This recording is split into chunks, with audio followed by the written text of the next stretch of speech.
Então, bom dia, pessoal. Aula hoje do Vinícius sobre ventrículo direito e a Ana Beatriz vai fazer os comentários remotamente. Vamos lá, então?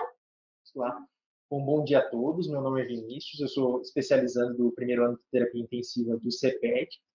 E hoje a gente vai conversar um pouquinho sobre o ventrículo direito, principalmente sobre infarto e sobre essa disfunção ventricular.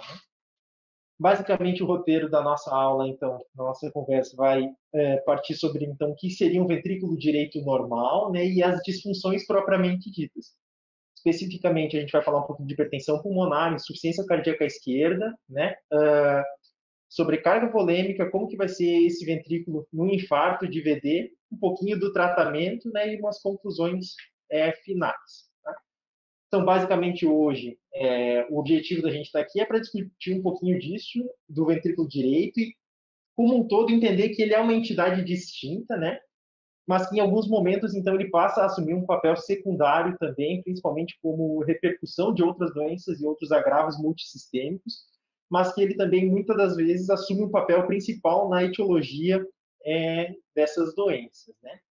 Então, o ventrículo direito normal, ele vai ter um volume sistólico, então, que ele é exatamente o mesmo do ventrículo esquerdo, só que para fazer esse processo, esse bombeamento, ele vai executar cerca de 25% somente do trabalho que o ventrículo esquerdo exerce. Né? Então, o septo e tanto o septo quanto a parede livre do VD, eles contribuem igualmente para a função sistólica. E a principal irrigação sanguínea, ela se dá, então, pela coronária direita, à exceção do septo, né, obviamente, com 2/3 superiores irrigados pela descendente anterior e 1/3 inferior irrigado pela descendente posterior. O que é interessante da gente lembrar aqui é que talvez a coronária direita, normalmente, quando a gente fala em coronárias, enchimento coronariano, a gente lembra que, basicamente, o fluxo coronariano ele se dá no período da diástole cardíaca. E uma das particularidades da coronária direita é que ela tem um percentual dividido de irrigação, tanto na sístole, então, boa parte da irrigação da coronária direita também se dá na sístole, quanto na diástole. Né? Bom, a disfunção, então, desse VD.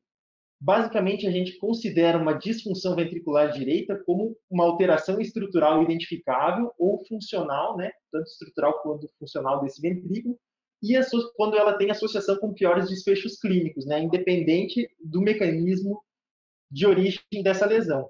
Aqui a gente consegue ver no gráfico, a gente tem uma curva relacionando o volume sistólico com a pressão da via de saída. Né? Então, a gente vê que quando a gente tem um aumento discreto da via de saída do ventrículo direito, a gente tem um volume sistólico altamente sensível e que diminui expressivamente ao passo onde a gente aumenta um pequeno gradiente de pressão dessa via de saída. Em comparação com o ventrículo esquerdo, onde a gente tem um volume sistólico inicial igual, mas com o aumento da pressão da aórtica, a gente consegue ver que ele tolera bem esses aumentos de pressão da via de saída. E o que isso quer dizer, então, para a gente? Que o ventrículo direito nada mais tem do que uma alta complacência e uma baixa resistência no que diz respeito à interferência da circulação pulmonar, e isso caracteriza ele como um ventrículo estruturalmente adaptado a receber volume e a trabalhar bem com oscilações de volume. Ao mesmo tempo que o ventrículo esquerdo, então, ele tem uma baixa complacência relacionado em comparação, né, com o ventrículo direito, e que ele tem uma alta resistência em relação à circulação sistêmica, e por isso ele consegue se adaptar e trabalhar de uma forma melhor com variações pressóricas. Né? A base da disfunção ventricular direita ela pode ser analisada de duas formas, tanto de uma forma aguda, então onde a gente vai ter um aumento abrupto da pós-carga do ventrículo direito, normalmente isso acontece no caso de TEP, uma hipóxia grave, ou mesmo em períodos de acidemia, ou uma redução da contratilidade, onde a gente vai ter uma isquemia ventricular direita, um processo de miocardite, ou mesmo um choque pós-cardiotomia ou pós-cirurgia cardíaca. Né? E também um processo crônico, onde a gente vai ter os aumentos graduais da pós-carga do VD. Isso vai ser causado muitas vezes, a grande maioria dos casos, por uma hipertensão pulmonar, que daqui um pouquinho mais a gente vai conversar sobre as diferentes etiologias dessa hipertensão pulmonar e também pela própria falência progressiva do VE. podendo originar também nesse processo aí uma disfunção de válvula tricúspide. Basicamente, quando a gente fala de uma disfunção ventricular crônica, a gente tem uma fase compensatória inicial, que é uma fase onde a gente vai ter uma hipertrofia de miócitos, vai ter uma fase de desenvolvimento de fibrose que é bem semelhante ao que a gente tem quando a gente tem uma disfunção do ventrículo esquerdo. Então, vai ter esse processo de remodelamento e, basicamente, a gente vai ter uma fase de uma compensação isovolumétrica, onde a gente vai ter essa contração e relaxamento do VD e que isso posteriormente então vai acabar evoluindo para uma fase descompensatória onde esses mecanismos de remodelamento cardíaco não vão mais conseguir suprir essa demanda e aí é onde a gente vai começar então a extravasar esse aumento pressórico e volumétrico já para o átrio direito também e então isso vai começar a manter essa pressão do ventrículo direito permanentemente aumentada, vai ocasionar uma diminuição do débito cardíaco, e aí a gente vai chegar num outro momento onde a gente passa a ter, numa insuficiência cardíaca de ventrículo direito já documentada, a gente vai começar a apresentar uma queda da pressão da artéria pulmonar. Isso é um marcador de muito mau prognóstico, quando a gente tem a evidência já dessa disfunção de VD, pois isso passa a caracterizar já uma doença cardíaca em fase terminal. Aqui, se a gente vê esse fluxo, ele é um fluxo da fisiopatologia, então, dessa falência do ventrículo direito. Então, toda a fisiopatologia ela vai começar com o aumento da pós-carga do ventrículo direito. Então, esse aumento da pós-carga vai causar, devido à conformação estrutural desse ventrículo, então, uma dilatação desse ventrículo. Através da dilatação desse ventrículo, então, ele vai alargar o anel valvar tricuspide, isso vai aumentar o refluxo e uma insuficiência tricúspide, que vai aumentar a pressão venosa central e que vai levar às manifestações congestivas de uma insuficiência de ventrículo direito, e que, no estado prolongado, isso vai gerar congestão de órgãos e uma falência crônica, então, desses órgãos, uma síndrome cardiorrenal, uma síndrome cardiohepática, como a gente discutiu um pouquinho na semana passada. Ao mesmo tempo, então, a gente vai ter a redução desse volume sistólico, a redução do débito cardíaco crônico, isso vai aumentar, vai reduzir a pré-carga do ventrículo esquerdo, que colabora com a redução do débito cardíaco esquerdo também, e redução da pressão arterial, então isso vai entrando sempre num ciclo vicioso. Agora, especificamente sobre as etiologias, a gente vai falar um pouquinho, então, sobre a hipertensão pulmonar. A hipertensão pulmonar, ela acaba sendo uma entidade muito distinta, porque ela tem diversas etiologias, né, e isso interfere, de certa forma, como o ventrículo direito, a primeiro momento, vai acabar respondendo a essas alterações. Então, a gente vai ter hipertensão arterial pulmonar de forma pura, digamos assim, com suas diversas origens, tanto de colagenoses, quanto por intoxicações, ou de uma forma idiopática. A gente vai ter a hipertensão pulmonar associado a uma falência de ventrículo esquerdo, então doenças primárias do ventrículo esquerdo, isquemia ventricular esquerda. A gente vai começar a causar um aumento da pós-carga do ventrículo direito por congestão, então vai ter uma congestão pulmonar, vai aumentar a pressão arterial pulmonar e consequentemente, também as pressões de pós-carga do ventrículo direito.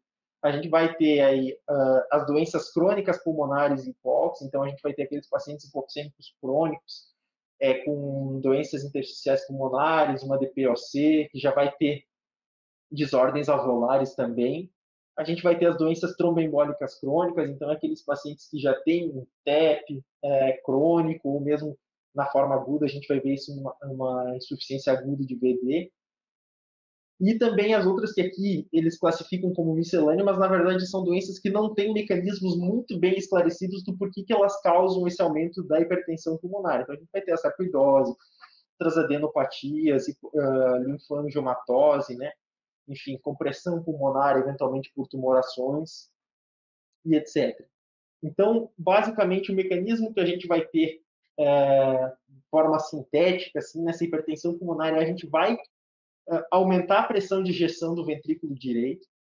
Então, ou seja, ele é um ventrículo que ele não tem uma adaptabilidade muito boa a aumentos de pressão, ele não tolera muito bem a pressão, como a gente viu ali, então isso vai acabar causando uma, né, enfim, ou uma estenose de válvula pulmonar, ou por uma hipertensão de qualquer etiologia, ele vai causar essa hipertrofia adaptativa, então vai acomodar esse volume que ele não consegue ejetar, de maneira a causar um remodelamento. E esse remodelamento, as fibras não vão ter uma capacidade contrátil grande para fazer essa ejeção, vai causar uma dilatação contrátil e o coração vai entrar em sofrimento, né? A dilatação dessa câmara ela vai garantir que você tenha uma pré-carga compensatória e mantenha o volume sistólico no primeiro momento, digamos assim, quase que por extravasamento, mas apesar de manter uma contratilidade reduzida, né? Aqui a gente vê então as alterações estruturais que a gente espera no ventrículo direito. A gente não tem assim medidas muito boas para quantificar às vezes essa disfunção. O ventrículo esquerdo, por ele ter uma arquitetura estrutural mais constante, a gente consegue ter uma avaliação de volume muito melhor, às vezes um eco acaba sendo mais fidedigno, ao passo que o ventrículo direito ele sofre muitas interferências, então fica difícil da gente quantificar isso numericamente. Mas basicamente a gente vai ver com o aumento do ventrículo direito e considerando o espaço pericárdico como uma cavidade fechada, a gente vai ver que esse aumento do ventrículo direito ele vai acabar causando um desvio do septo, vai acabar comprimindo o ventrículo esquerdo, reduzindo também, então, o enchimento ventricular esquerdo e reduzindo o débito cardíaco. Né? Basicamente, então, as manifestações que a gente vai ter vai ser o aumento dessas pressões de enchimento, a gente vai ter uma disfunção diastólica, porque esse ventrículo ele já vai estar na sua capacidade volumétrica máxima, ele não vai ter, como ele não consegue fazer a sístole, o saco pericárdico vai estar envolvendo esses ventrículos, né? Então ele não vai ter mais para onde relaxar e fazer essa diástole, e a gente, consequentemente, então tem uma diminuição do débito cardíaco, né? Enfim, por N motivos. Tá? Basicamente, tanto a função quanto o tamanho do VD, eles não são somente indicadores de severidade ou de cronicidade dessa hipertensão, mas principalmente eles acarretam uma gama de sintomas de congestão sistêmica e que isso vai acabar e vai interferir e reduzir a qualidade de vida e a longevidade desse paciente. Então, a gente tem inicialmente esse insulto miocárdico, né? A gente vai, através desse insulto, fazer essa disfunção miocárdica, vai aumentar, vai reduzir a perfusão sistêmica. E essa redução da perfusão sistêmica, ela faz uma série de ativação de mecanismos neurohormonais e de outras citocinas pró-inflamatórias, vai fazer uma sinalização de mecanorreceptores que vai aumentar a expressão gênica desses miócitos, né, das células cardíacas, vai estimular essa resposta, então, de citocinas, vai estimular o remodelamento cardíaco como uma resposta adaptativa, a primeiro momento, então, uma fase mais estável, mas também que, então, vai levar a uma toxicidade celular, vai levar a isquemia, um aumento do consumo de energia do músculo cardíaco, que não vai conseguir ser suprido, né, então, pela redução do débito cardíaco, e vai levar então ao processo de necrose, morte celular, enfim, por apoptose e por necrose principalmente. A hipertensão pulmonar terminal, então ela vai chegar nesse momento onde a gente vai ter uma dilatação máxima do ventrículo, com queda já do débito cardíaco, e também então dos principais marcadores é essa queda de um paciente que vem aí com uma hipertensão pulmonar bastante grande e essa hipertensão começa a cair sem melhoras clínicas, né? Então isso praticamente é um sinal de falência cardíaca, né? A gente vê que nessas fases mais terminais a gente tem uma relação inversa entre o que é o estresse da parede do miocárdio com essa espessura. Então, quanto maior a espessura, teoricamente menor é o estresse, porque maior é a capacidade contrátil residual que ele mantém, e ao mesmo tempo então que a gente vai ter esses mecanismos que acaba sendo um dos grandes questionamentos, porque normalmente após, por exemplo, pacientes com hipertensão pulmonar muito grave, que acabam indo para o transplante pulmonar, existe então uma reestruturação da conformação do ventrículo direito. Então isso também leva a pensar que existem mecanismos capazes de reorganizar esse coração se a gente conseguir retirar essa hipertensão, né? Agora, especificamente, então, relacionado sobre a insuficiência cardíaca esquerda e como isso gera reflexos nas câmaras direitas, né? A gente tem basicamente 6 mecanismos de disfunção relacionados a isso. Talvez esses sejam os mecanismos mais conhecidos e mais elucidados, né?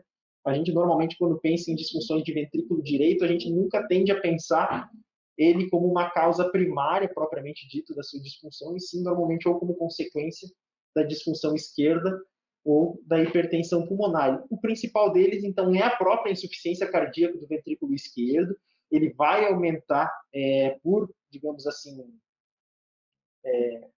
por impacto ou por congestão, vai aumentar a pós-carga desse VD, que vai aumentar, né, a pressão venosa, inicialmente a pressão venosa pulmonar e posteriormente, então, essa pressão arterial.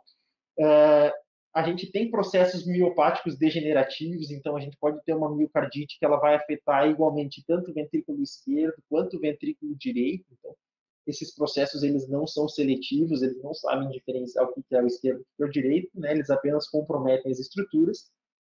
Quando a gente vai ter isquemia miocárdica, então, que depois a gente vai discutir um pouquinho mais especificamente sobre o infarto do miocárdio, mas que eles vão acabar envolvendo os dois ventrículos, principalmente quando a gente fala de um infarto de parede posterior, aliás, inferior e lateral, que a gente pode ter um comprometimento parcial aí dos dois ventrículos também. Tá? E quando a gente fala, então, de uma disfunção ventricular esquerda, que ela vai reduzir a pressão sistólica do enchimento da coronária direita. Então, lembrando que a coronária direita ela tem um determinante importante na função ventricular direita e que ela tem, digamos assim, praticamente a sístole e a diástole têm o mesmo papel. Então, se a gente mesmo mantiver a diástole otimizada, a força de sístole também tem um enchimento bastante importante da coronária direita e nutrição do ventrículo direito. Né? A gente tem essa questão da interdependência ventricular, então quando a gente tem lesões de septo, praticamente a gente vai acabar fazendo com que esses ventrículos acabem trabalhando junto, onde vai ser feito, digamos assim, por arraste. Quando um ventrículo contrai, o outro ventrículo já vai estar, de certa forma, a força de contração do ventrículo vai fazer com que o outro ventrículo também ejete um percentual residual de volume sistólico, e isso vai, então, ser caracterizado como essa interdependência ventricular, e normalmente ocorre quando a gente tem lesões de septo bastante importantes. E a última, obviamente, né, é o aumento expressivo do ventrículo esquerdo, onde a gente vai ter uma restrição diastólica do ventrículo direito por questões de espaço. Né? Lembrando novamente que o saco pericárdico ele é uma cavidade fechada, a gente vai ter, então, essa competição por espaço. A sobrecarga, então, pressórica direita, né, como nesses casos, semelhante ao que acontece nos estados de hipertensão pulmonar, elas podem, então, comprometer essa função do VE e apresentar manifestações clínicas de falência ventricular esquerda associada. O que isso quer dizer? Que o contrário também é verdadeiro. Quando a gente tem um comprometimento primário do ventrículo direito, isso também, em estados mais crônicos, pode levar a um comprometimento associado do ventrículo esquerdo, né? E, claro, a disfunção ventricular direita, como um todo, ela se manifesta como uma via final da insuficiência cardíaca congestiva. Aqui a gente falando um pouquinho sobre sobrecarga volêmica, eu acho que não tem muito, assim, apenas um comentário, porque a gente não tem, como a gente vê o ventrículo direito como um ventrículo de volume, ele tem essa tolerância maior, então, sobre uma sobrecarga volêmica, né? Então ele tolera muito bem esses aumentos de pré-carga, né? Do que uma sobrecarga pressórica, então, do que de pós-carga. Nessas fases volêmicas, né, onde a gente tem uma fase inicial mais hipervolêmica, quando a gente tem um shunt da esquerda para a direita, né, isso normalmente acontece quando a gente tem doenças com comunicação interventricular, ou, enfim, alterações congênitas estruturais cardíacas, né? Nessas fases iniciais a gente vai ter poucos sintomas. Então vai ser uma fase onde a gente vai ter uma sobrecarga volêmica maior, esse ventrículo vai conseguir se adaptar, dar conta dessa sobrecarga, né? E aí então com o tempo isso é que vai acabar evoluindo com essas alterações. Aqui a gente vê, por exemplo, na síndrome de Eisenmenger, onde a gente tem essa comunicação ventricular e a força de contração do ventrículo esquerdo vai acabar ejetando, aumentando, então, essa pressão do ventrículo direito e ejetando o volume para dentro do ventrículo, enfim, causando aí um aumento volumétrico dessa precarga inicialmente. Claro que isso corrigido, hoje existem procedimentos cirúrgicos, né, mesmo a própria transposição de grandes vasos, ou enfim, dependendo de onde essa comunicação consegue ser feito a correção cirúrgica ou, né, através de um bypass do ventrículo direito. E agora, talvez a parte mais principal que vai acabar ganhando um destaque é que aqui a gente tem algumas particularidades, né? Então, é começar a diferenciar um pouco do quando se trata de ventrículo direito como uma entidade, digamos assim, apesar de trabalhar em conjunto, mas também com algumas particularidades em relação ao ventrículo esquerdo. Então, aqui, basicamente, quando a gente tem um infarto de VD, a gente vai ter uma insuficiência cardíaca, né, obviamente aguda, a gente pode evoluir para um choque cardiogênico. Arritmias, então, a gente vê que as arritmias são bastante presentes, né, e, claro, né, pode levar à morte.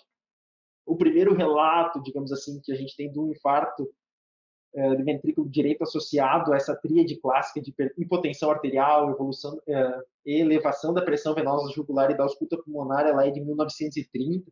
Então, se a gente parar para ver que o infarto ainda continua sendo, junto com o AVC, uma das causas que mais matam no mundo, né, algumas descobertas bastante recentes, e isso contribui, né, então, para isso que a gente vem vendo de que o ventrículo direito ele é um condutor de sangue, por isso ele é muito responsivo a volume, né? Então, mesmo que a gente tenha um mínimo envolvimento ventricular esquerdo, a gente pode evoluir então com uma grande necrose da massa ventricular direita. A gente vai ter algumas repercussões hemodinâmicas então bastante importantes, principalmente um desvio do septo para a esquerda, então é um septo que ele vai restringir o volume e a capacidade de pré-carga do ventrículo esquerdo, a gente vai acabar ocasionando essa interdependência ventricular que a gente comentou um pouquinho antes, justamente pela competição de espaço, né? A gente vai ter perda da capacidade de bomba por perda da massa muscular do ventrículo direito, então é uma parte que vai estar esquemiada e disfuncional,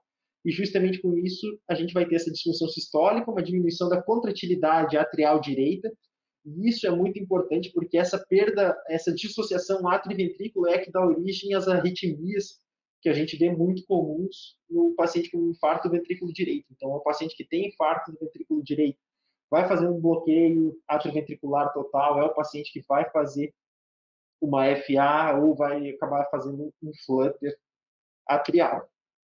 Né? Bom, o diagnóstico, obviamente, é através eletrocardiográfico, marcadores laboratoriais, mas principalmente em se tratando de função. Quando a gente vê, então, por exemplo, tem a suspeita de um infarto de parede inferior, a gente também deve, na verdade, fazer um eletro das derivações direitas, então V3R, V4R, V5R, V6R, lembrando que sempre a V4R ela tem uma elevação de supra, mais ou menos 1 milímetro, ela tem uma alta sensibilidade para caracterizar o infarto de VD, e que essas alterações eletrocardiográficas elas tendem a desaparecer aí, mais de 50% delas entre 24 e 48 horas. Né? Se a gente tiver um ecocardiograma na mão, a gente vai ter aí uma dilatação do ventrículo direito, vai ver uma cinesia dessa parede livre do VD e um deslocamento anormal do septo também para a esquerda. E claro, né, o tratamento, assim, a gente vê uma melhora expressiva após angioplastia, volume e tratamento com drogas vasoativas. Então, sempre lembrar que o aporte volêmico ele vai ser considerado nesses pacientes, né? Obviamente, com parcimônia e reavaliando constantemente, ou com ectotransplantase ou com ultrassom point of care. Né? Se a gente vê, o ideal seria que a gente conseguisse fazer essa avaliação do ventrículo direito em diferentes momentos durante o tratamento do infarto, né? Porque a ação do ventrículo direito ela muda, realmente tem uma resposta brusca quando a gente fala de trombólise, né? Ou a trombólise por fibrinolíticos, ou então, na verdade, pela reperfusão, né? E isso que também a gente vai ver a resposta, então, se ele está respondendo a volume, se ele está respondendo a drogas vasoativas, ou em alguns momentos, às vezes, a própria ventilação mecânica já vai, por esse aumento da pressão intratorácica, aumentar o retorno venoso, aliás, reduzir o retorno venoso e vai vasodilatar um pouco esse paciente, então ele é, de certa forma, um tanto quanto desafiante no tratamento, porque às vezes precisa de volume, às vezes a gente vai ter que ter um pouco de vasodilatação A gente pode utilizar inotrópico também, então isso vai acabar exigindo bastante tato para tratar desse paciente, né? O Doppler, se a gente eventualmente conseguir, ele pode mostrar uma insuficiência tricúspide, que vai causar por essa dilatação do anel ou por disfunção do aparelho subvalvar, e nos casos mais graves ele vai mostrar um padrão de enchimento e ejeção semelhante a um fluxo venoso, com um fluxo bastante lento. Então, basicamente, as metas do tratamento no paciente com infarto de VD é normalizar a pré-carga desse paciente, então, volume para a gente manter essa pré-carga, ou, no caso, vasopressor, se for um paciente que já tiver euvolêmico, né? Reduzir a pós-carga quando possível, então, um paciente que está hipertenso, a gente consegue se beneficiar de um vasodilatador, principalmente um vasodilatador arterial. A gente precisa melhorar a contratilidade desse ventrículo direito, então ele é um ventrículo que responde também a inotrópico, então, enfim, a gente consegue, quando necessário, utilizar, e, claro, principalmente a reperfusão, né? Ou angioplastia primária ou a fibrinólise para esses pacientes. Então, se a gente está querendo normalizar a pré-carga desse paciente, não faz sentido a gente utilizar medicações que reduzam essa pré-carga. Então, isso que é o nexo o racional, digamos assim, para a gente não utilizar diuréticos ou nitrato nesses pacientes, né? E também, enfim, medicamentos, a morfina, né? Que às vezes a gente acaba utilizando como analgésico e é um medicamento que também reduz a pré-carga desse paciente e também os estimulantes, né? Para os medicamentos para disfunção sexual, né? Que a gente tem que evitar ainda mais a associação com esses medicamentos. E a gente também, então, precisa melhorar a contratilidade desse ventrículo. Quando a gente fala de contratilidade, a gente precisa utilizar o débito. E para utilizar o débito, a gente precisa tratar essas arritmias. Então, um ventrículo, um átrio, por exemplo, disfuncional no momento de FA, a gente precisa dar o suporte para ele reverter essas taquiarritmias ou, enfim, o bloqueio, no caso, necessitar um marca-passo para a gente estar melhorando o débito cardíaco. E, em últimos casos, a gente tem assim, uma série de dispositivos de assistência mecânica, né? Então, para disfunção ventricular, aqui a gente tem um Impella, o Protec, aqui um ECMO veno arterial, mas também aqui o que a gente acaba vendo mais, às vezes, pode ser utilizado também um balão intra-aórtico, né? Apesar de ser mais associado à disfunção do ventrículo esquerdo, ele pode ser utilizado também, né? Esses pacientes com infarto inferior ou infarto ventrículo direito, eles possuem uma maior probabilidade de evoluir a óbito, de fazer choque cardiogênico, né? De fazer arritmias ventriculares ou então um bloqueio atrioventricular total. Isso principalmente quando a gente vê pacientes, quando a gente compara, né, pacientes com comprometimento do ventrículo direito com aqueles que não possuem esse comprometimento. Na maioria das vezes, quando a gente consegue fazer angioplastia e tratar esse paciente a tempo, ele consegue reverter quase que totalmente a sua função, e o paciente daqueles que evoluem com disfunção após a fase aguda do infarto, eles vão ter uma sobrevida bem mais reduzida e com grandes probabilidades de desenvolverem insuficiência cardíaca muito grave, né? Os marcadores, então, praticamente que a gente tem de disfunção ventricular direita, né, associados com os status clínicos e prognóstico desse paciente. Então, o que a gente vai ver? É a fração de ejeção do ventrículo direito, que é um tanto quanto complexa da gente medir, assim, normalmente isso é feito com ecocardiografia, mas com outros métodos, né, ou uma angiografia por termodiluição, enfim. A fração de ejeção do ventrículo direito, então, quando responde à vasodilatação, isso a gente faz os testes funcionais, então vai submeter esse paciente a uma vasodilatação pulmonar e vai avaliar a ejeção ventricular, a fração de ejeção ventricular direita após essa vasodilatação pulmonar. Então, se tiver uma resposta, isso também é um sinal que isso pode ser de alguma forma revertido se a gente conseguir reduzir essa hipertensão pulmonar. A regurgitação tricúspide, né? Então, a gente vai ver também isso como um marcador prognóstico. O paciente que evolui com regurgitação tricúspide já está no grau mais avançado de doença, e também o tamanho do átrio direito, né? Porque quanto maior o átrio direito, também é um marcador de cronicidade, mas também vai mostrar que o ventrículo por si só já não está mais naquela fase adaptativa, onde ele está conseguindo dar conta dessa sobrecarga volêmica, né? Além de outros marcadores, inclusive inclusive laboratoriais também, né? E aqui, então, agora, basicamente, o tratamento, na verdade, é o que a gente acabou comentando um pouco ao longo da apresentação, né? Basicamente, a gente vai fazer o combate à vasoconstrição pulmonar, né? Essa proliferação celular, que na verdade tem algumas, principalmente quando a gente fala de alterações genéticas, onde a gente vai ter aí uma proliferação celular anômala, que a gente vai ter uma disfunção de origem celular, propriamente dita, né? E combate a fatores trombóticos, né? Que a gente, na verdade, vai arritmias, enfim, que a gente vai acabar dessa forma interferindo basicamente na qualidade de vida e sobrevida desses pacientes com hipertensão pulmonar severa. E, da mesma forma, quando a gente tem uma falência ventricular esquerda, a gente tem que objetivar a redução da pós-carga, então, fazer uma vasodilatação pulmonar, beta-bloquear esse paciente para diminuir o consumo de oxigênio cardíaco, quando possível, né, uso de inotrópicos e diuréticos para aumentar a funcionalidade e o prognóstico desses pacientes, né? Nem sempre a redução dessa pós-carga ela vai ser atingida num tratamento ambulatorial, né? Mas ainda existem uma série de investigações de alvos terapêuticos, né? Inclusive alterações aí, estímulo de uma recelularização, um aumento da espessura da parede livre do VD ou outros mecanismos de supressão aí desse estiramento celular, enfim, do processo de fibrose e alteração do ventrículo direito. Então, de maneira geral, para a gente concluir um pouquinho, é um assunto bastante extenso, bastante complexo também, mas basicamente o que a gente tem que ter em mente é que a insuficiência do ventrículo direito ela se apresenta de duas formas, de uma forma mais aguda, com instabilidade hemodinâmica, que é a principal causa, na verdade, por exemplo, de morte em pacientes com TEP de alto risco, ou com infarto do ventrículo direito, que é o paciente que vai fazer uma insuficiência cardíaca aguda, e uma forma mais crônica, que é onde a gente vai ter uma isquemia ventrículo direito que se retroalimenta, uma hipertensão pulmonar já crônica que com o tempo vai causando um remodelamento cardíaco ou malformações congênitas, às vezes o paciente tem um forame oval patente, tem uma comunicação interventricular, uma transposição de grandes vasos, e que isso vai levando aí a um acúmulo pressórico crônico e, consequentemente, estimulando uma adaptação cardíaca compensatória.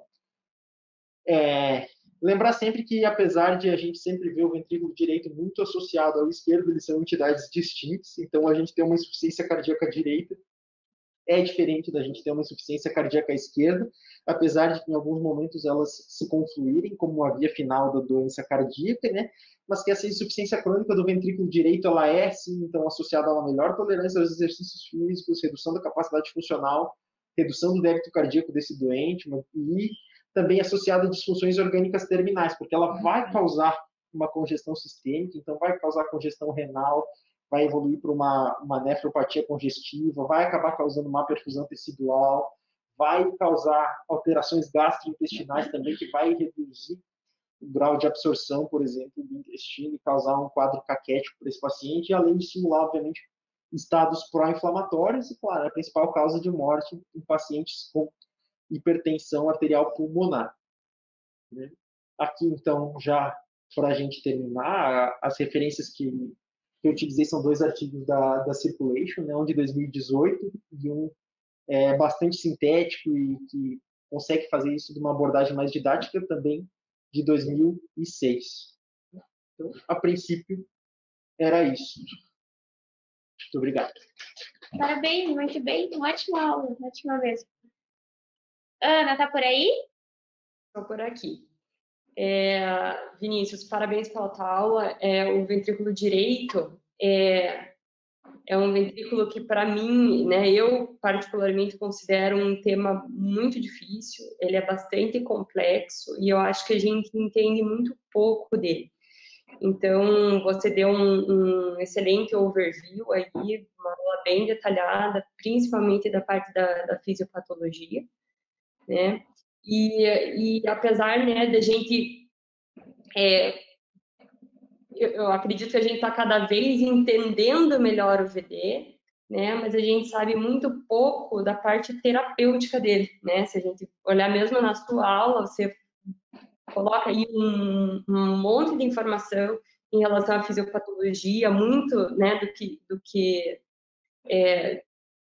já está se sabendo sobre a fisiopatologia, mas na hora de tratar, o tratamento da insuficiência ventricular direita ainda deixa o cardiologista muito desconfortável, né? A gente é acostumado a ter diretriz para tudo, ter tratamento para tudo, tudo com muita evidência científica, né? E quando a gente chega no VD, o VD é um grande desafio, né? Então, apesar disso, né, além disso, eu acho que o VD eu tenho aquela sensação de que ele é um pouco esquecido na prática, né? E quando a gente olha, né, os dados que você traz, a gente percebe que a prevalência da insuficiência de ventrículo direito ainda é muito alta, né? Então a gente quase 50% dos pacientes com insuficiência cardíaca à fração de ejeção reduzida têm algum comprometimento de VD e 20 a 40% dos pacientes com insuficiência cardíaca à fração de ejeção preservada também tem insuficiência cardíaca de VD. Então, eu até trouxe essa aula de ventrículo direito justamente para a gente lembrar, né, que o ventrículo direito é importante e que a insuficiência cardíaca direita é um preditor, né, é o preditor mais importante para desfecho diverso em pacientes com IC ou com hipertensão pulmonar.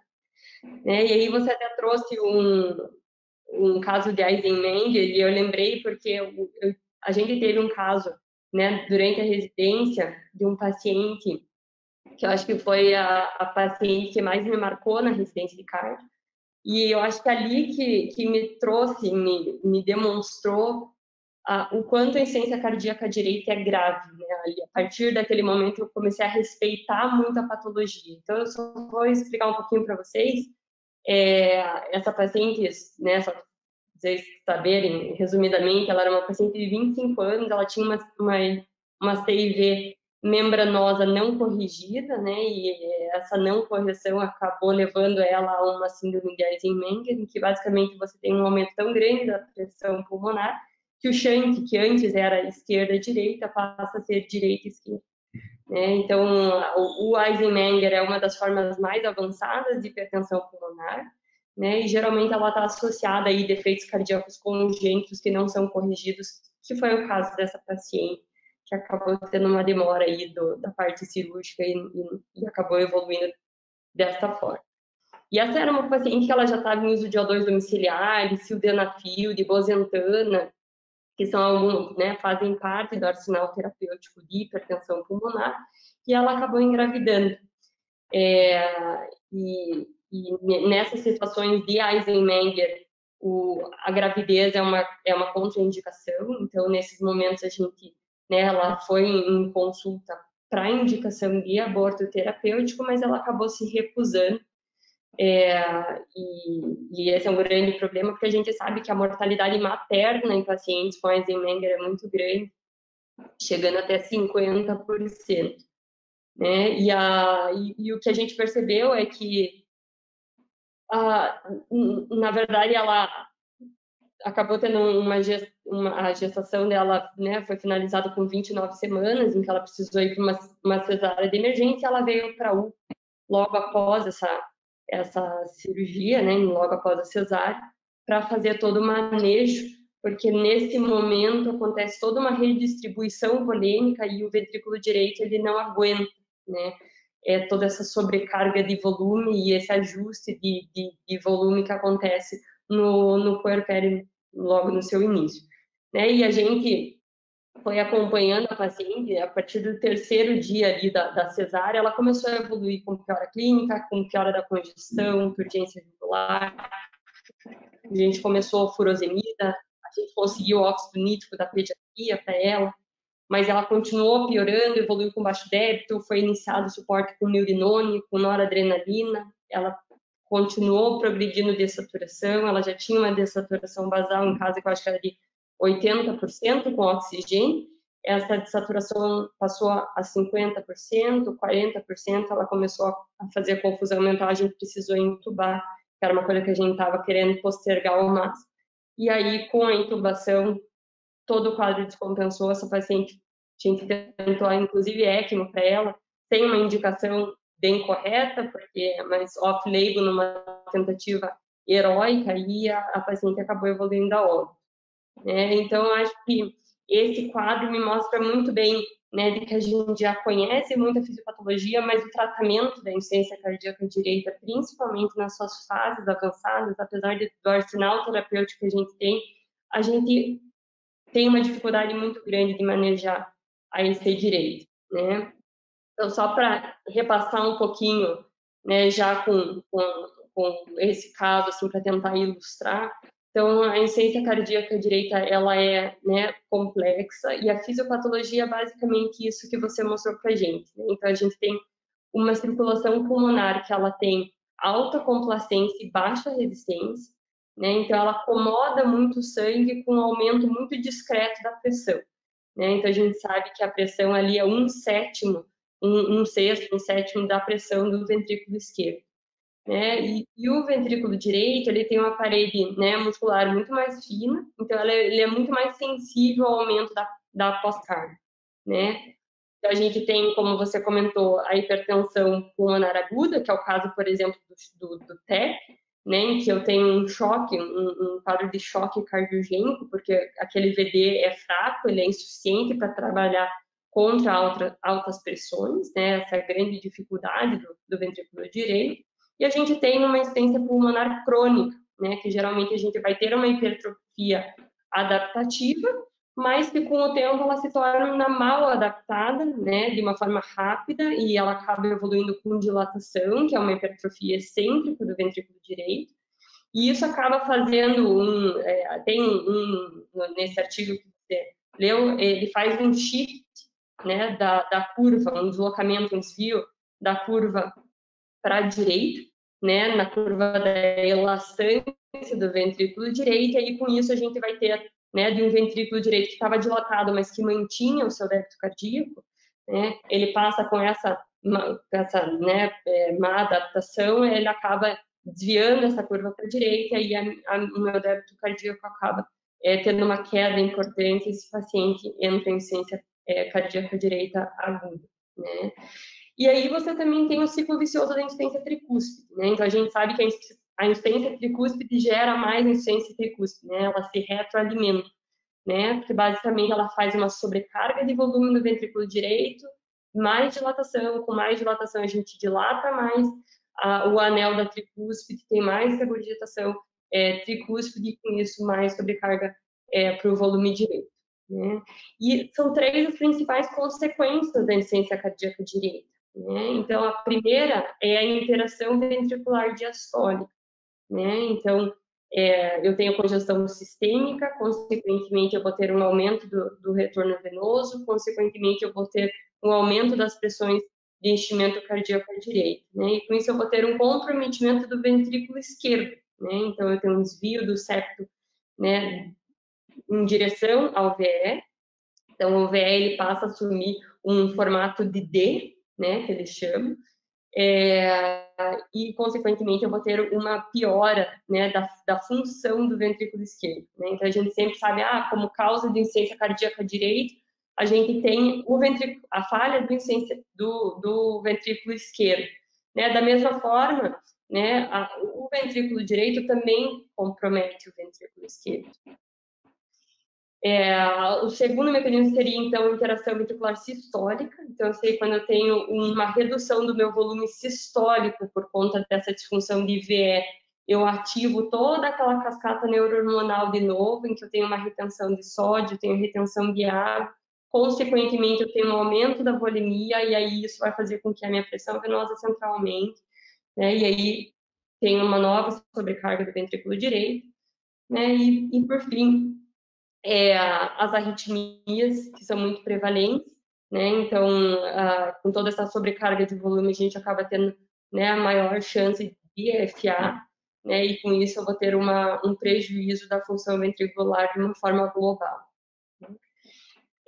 A clínica da insuficiência cardíaca direita, então, ela é bastante similar à da insuficiência cardíaca esquerda, né? Mas geralmente ela tende a ser mais severa, principalmente caracterizada por dispneia e por fadiga aos esforços, né? Uma fadiga generalizada. Além disso, a gente tem muita angina, né? Então, por isquemia subendocárdica, por esse aumento de pressão intracardíaca, que acaba reduzindo a pressão coronariana. E ele tem, os pacientes geralmente eles queixam muito de desconforto abdominal. Então, o paciente tem a hepatomegalia, mas eles sentem o estufamento assim da barriga. Geralmente isso é uma queixa bem prevalente nesses pacientes.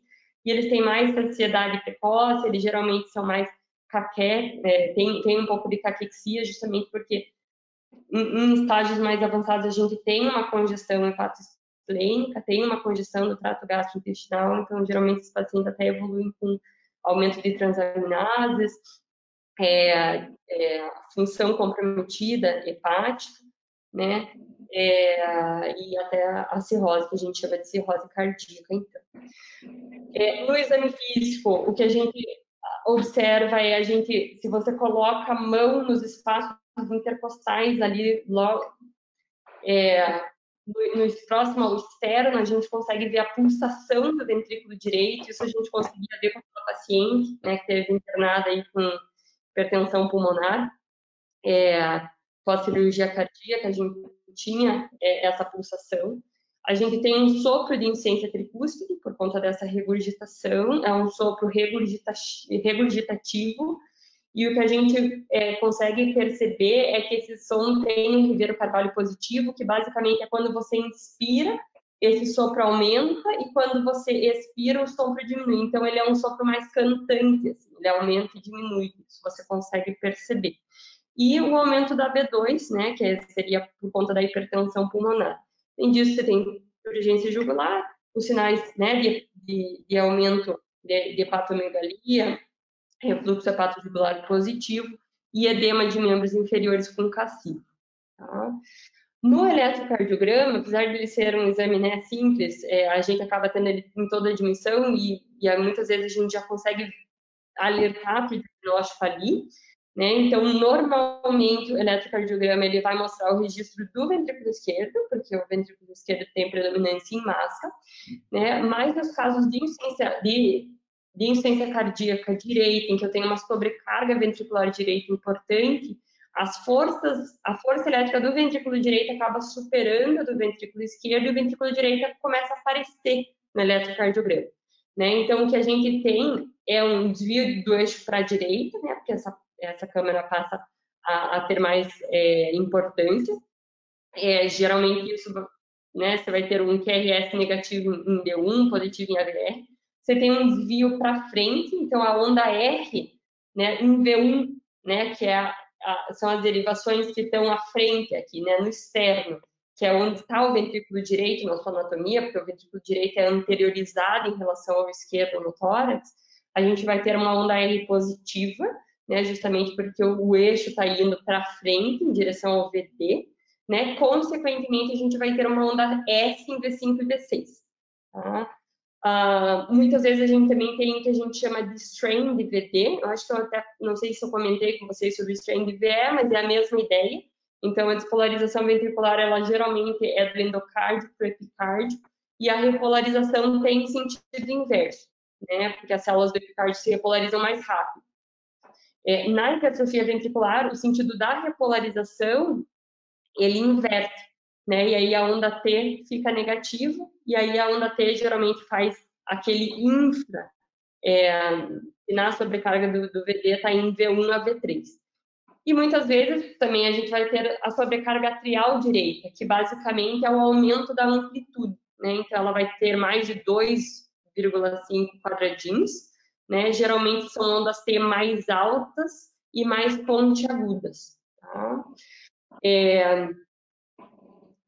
Então, geralmente, o quadro a gente suspeita com a clínica e com o eletro, né? E aí a gente confirma com exames complementares. Então, na insuficiência cardíaca direito que a gente tem é um aumento da PVC maior do que 10 milímetros de mercúrio e uma diminuição do débito cardíaco por essa interação com o ventrículo esquerdo, né? E aí a gente investiga isso com ecocardiograma, né? Ele é o principal exame, né? Então, no ecocardiograma a gente tem diversos parâmetros, porque nenhum deles é ideal, então a gente usa de vários parâmetros. O mais comentado é o TAPSE, que é a excursão sistólica do plano frontal do anel tricúspide, que tem que ser maior que 17, e em pacientes com ventrículo direito disfuncionante, esse valor passa a ser reduzido. Né? O TAPS, basicamente, o que ele indica é que a contração do ventrículo esquerdo, ele é global, né? O ventrículo direito, ele é mais longitudinal, então ele encurta da base para o ápice, né? E com isso, quando a gente tem essa contração ventricular, o que a gente percebe é que a válvula tricúspide, consequentemente, ela abaixa, né? Quando ela está contraindo, ela se desvia para baixo, né? E é justamente essa excursão do anel tricúspide que mostra o quanto que esse ventrículo está contraindo, né? Então, quando ele é acima de 17, ele é normal. Nos pacientes que têm insuficiência cardíaca direita, esse TAPS está reduzido. Né? Além disso, usa-se a variação fracional da área, e quando menor do que 35, ele indica disfunção. A gente sabe que o ventrículo direito, a conformação, né, como você comentou, ela é diferente, então ele é mais triangular, em forma de crescente, meio que englobando o ventrículo esquerdo. Então, a área ali e a variação de volume é mais difícil de você analisar, então eles utilizam essa variação de fração da área, né? O ventrículo esquerdo é bem mais fácil de você calcular porque ele é mais arredondado, né? Além disso, a velocidade do anel tricúspide, né? Então, quando você coloca o Doppler, então, baseado nessa velocidade, a gente consegue ter algum parâmetro. A disfunção diastólica, então, com Doppler tecidual, né? Então, também é utilizado. E um exame que agora está ganhando muita força são os strains, que você basicamente avalia a deformidade do tecido miocárdio, né? Então, você consegue construir através do strain aquela imagem do bull eye, aquele olho de boi que eu comentei com vocês na aula de infarto, em que a gente consegue ver todos os segmentos do ventrículo esquerdo.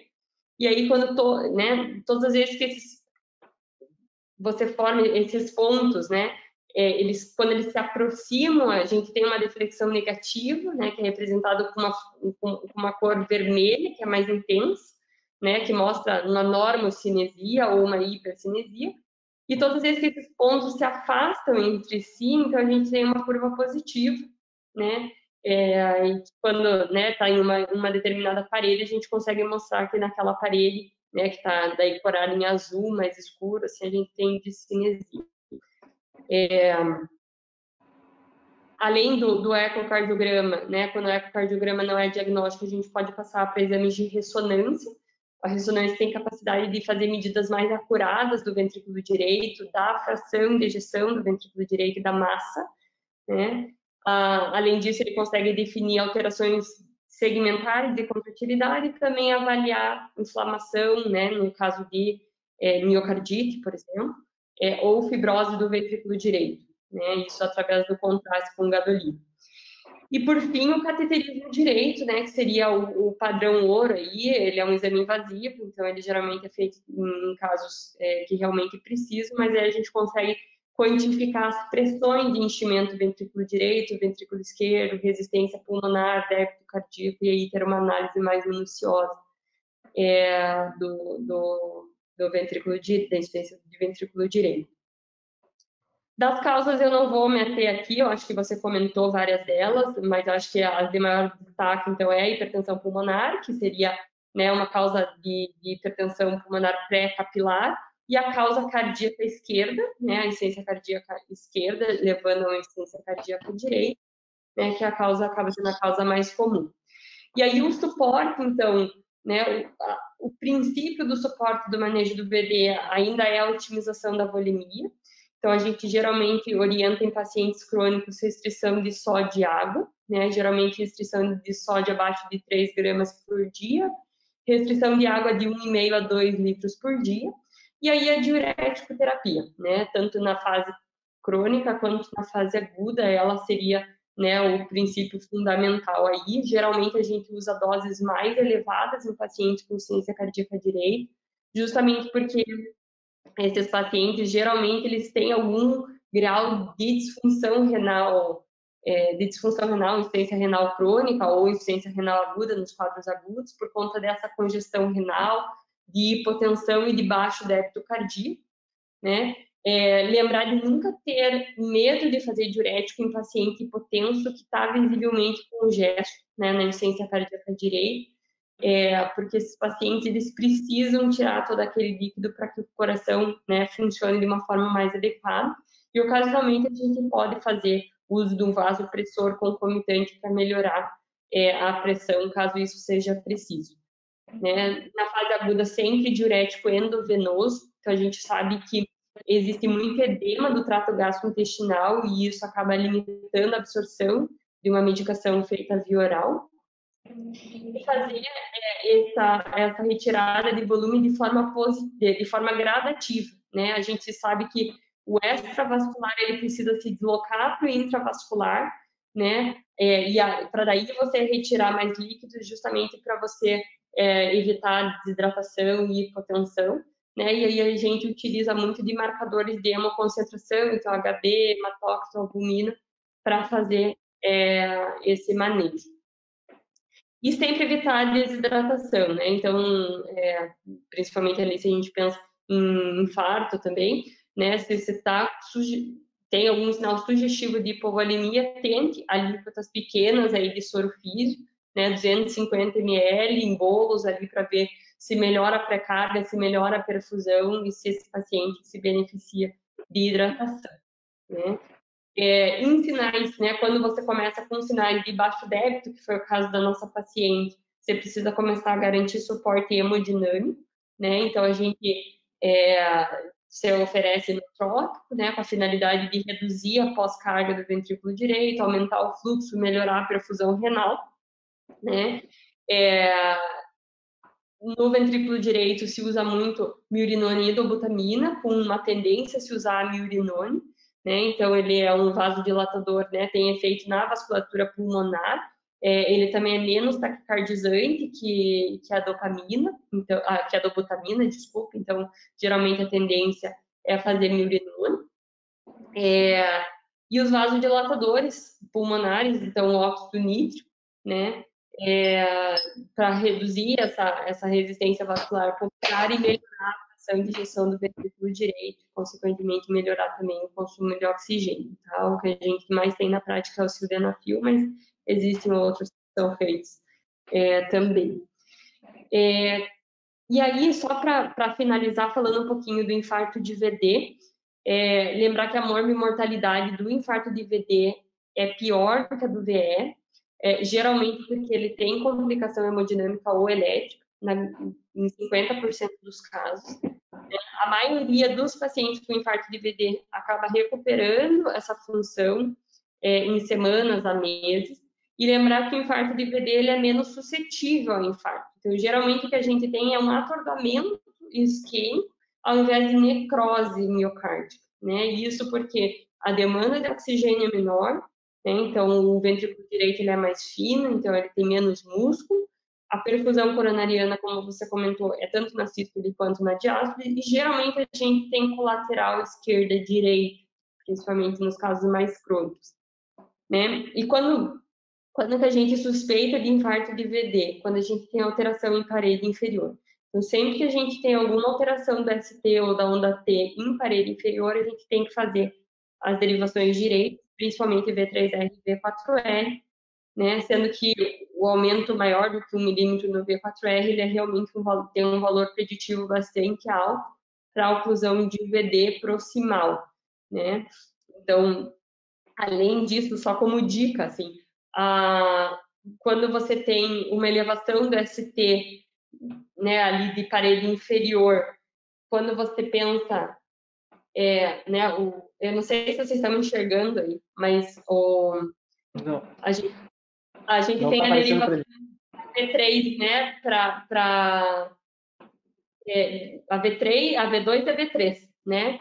Então, quando você tem elevação de V3, como ela é para o lado direito, geralmente ela é sugestiva de acometimento de CD. Quando ela é maior em D2, ela é mais sugestiva da circunflex, né? Além disso, quando a gente tem um BRD ou quando tem DAV de segundo, terceiro grau, a gente também tem uma sugestão aí de ser, pelas arritmias, um infarto de CD. Tá?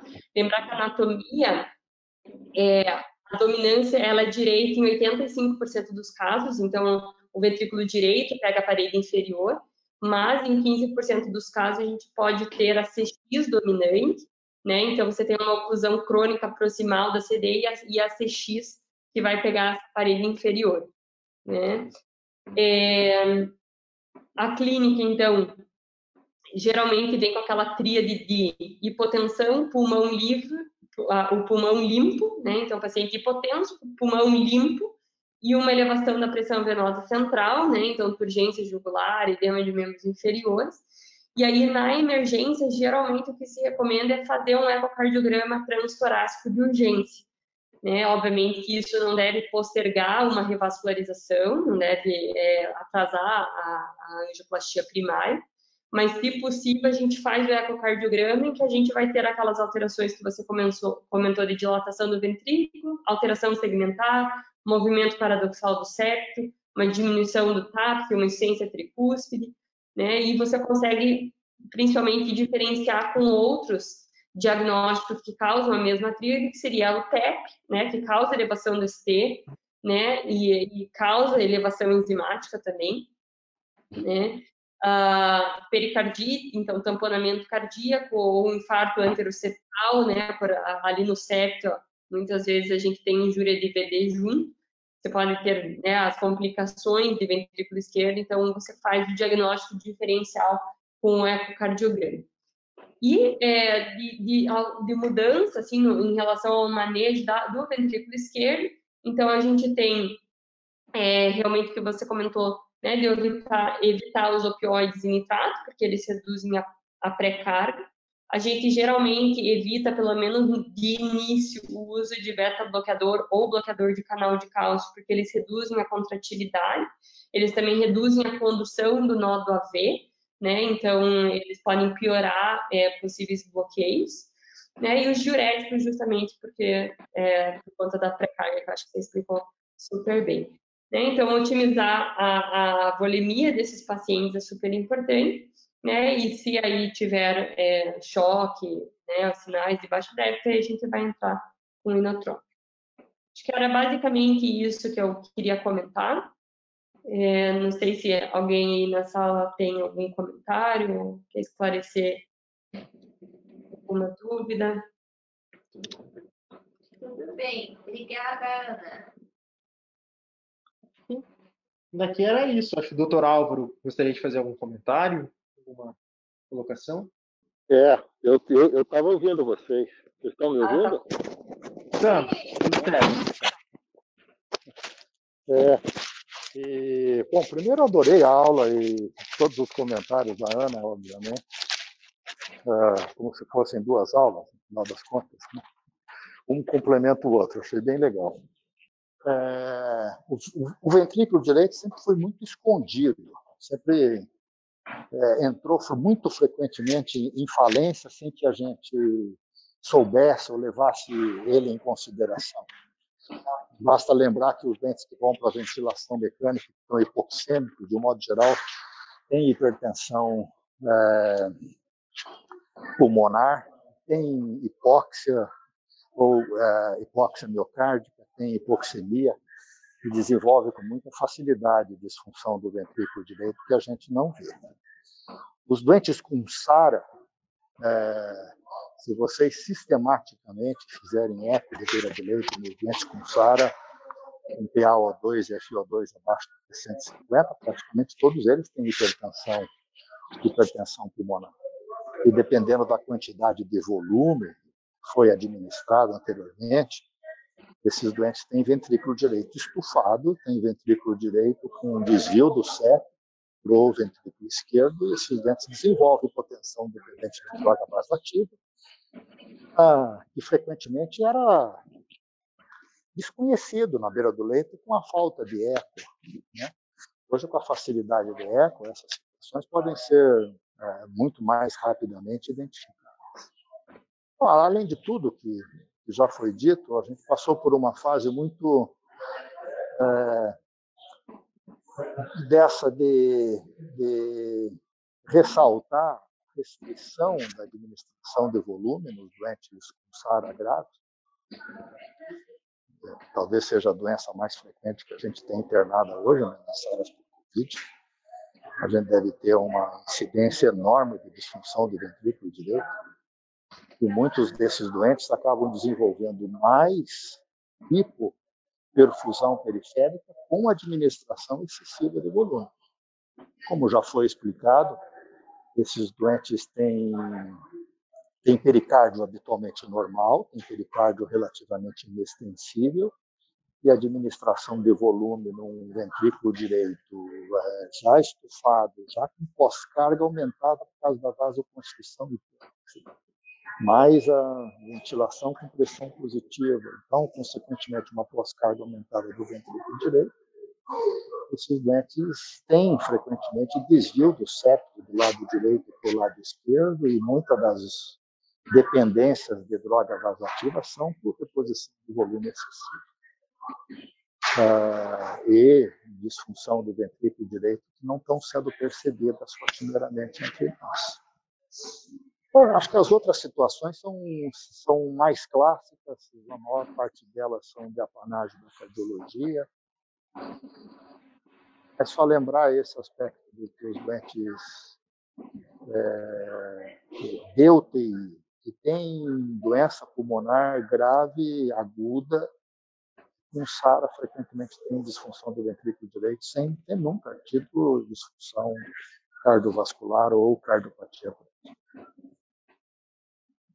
Ok? Isso mostra mais a necessidade ainda. Nós estamos numa vibe, né, na medicina intensiva, de cada vez mais tentar controlar as disfunções de perfusão, mais com droga vasoativa e menos com volume.